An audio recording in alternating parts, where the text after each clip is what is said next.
నన్ను విమర్శించే కాపు నాయకులందరికీ కూడా నేను సమాధానం చెప్తాను. 12 సంవత్సరాల తర్వాత నా మౌనాన్ని వీడి చెప్తున్నాను. నేను ఎప్పుడూ వచ్చింది ఒక కులం కోసం రాలా. కాపు నాయకులందరికీ ఇబ్బంది ఉన్నాను చెప్తున్నాను. నేను ఒక కులం కోసం రాలా. నా దేశం కోసం వచ్చాను, నా నేల కోసం వచ్చాను, నా రాష్ట్రం కోసం వచ్చాను. మీరు నన్ను ఒక కుల నాయకుడిగా పెట్టాలనుకుంటే ఒక పని చేస్తాను. నన్ను విమర్శించే కుల నాయకులందరికీ కూడా, కాపు కుల నాయకులందరికీ మీ గురించి ఒక చక్కటి వివరణ ఇస్తాను.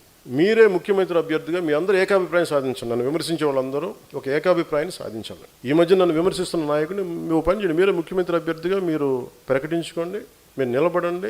సంపూర్ణంగా మీ వెంట ఉండే ఎంతమంది కుల సభ్యులు ఉంటారు వాళ్ళందరితోటి మీరు ముఖ్యమంత్రి అయిపోయిన సంతోషం. నేను కూడా మీకు కంగ్రాచులేట్ నోట్ పంపిస్తాను. మీరు ముఖ్యమంత్రి, నా మీద కూడా కేసులు పెట్టుకోండి. గతంలో వీడు ఇలా చేశాడని చెప్పి ఇబ్బంది లేదు నాకు.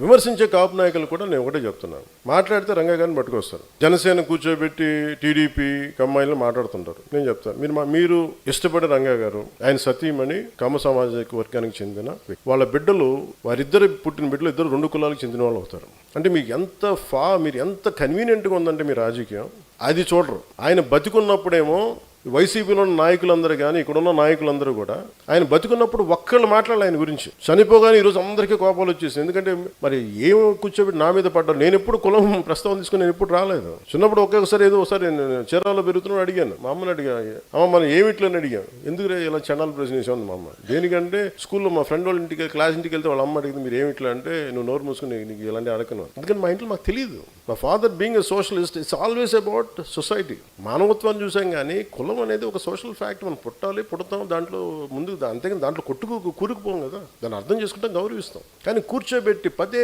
మాట్లాడడానికి విసుగు వచ్చేసింది నాకు కూడా. ఇంకెంతకాలం మాట్లాడతారా మీరు? ఎంతకాలం మాట్లాడతారు ఒక్కొక్కళ్ళు? మీ గురించి చిట్టా విప్పనా? ఒక్కొక్కడి గురించి చెప్పాలా? ఒక్కొక్కడి గురించి తట్టుకోగలరా? నేను మాట్లాడితే నోరు విప్పితే ఇష్టానికి మాట్లాడతారు ఒక్కొక్కళ్ళు. మనోహర్ గారు కూడా రాకూడదు అంటారు, ఆయన కమ్మంటారు. ఎన్నికైన ఎమ్మెల్యేలు అందరూ ఎవరయ్యా? కాపులు లేరా దాంట్లో? నా పక్కన లింగంనేని రమేష్ గారు ఉంటే ఆయన కమ్మంటారు.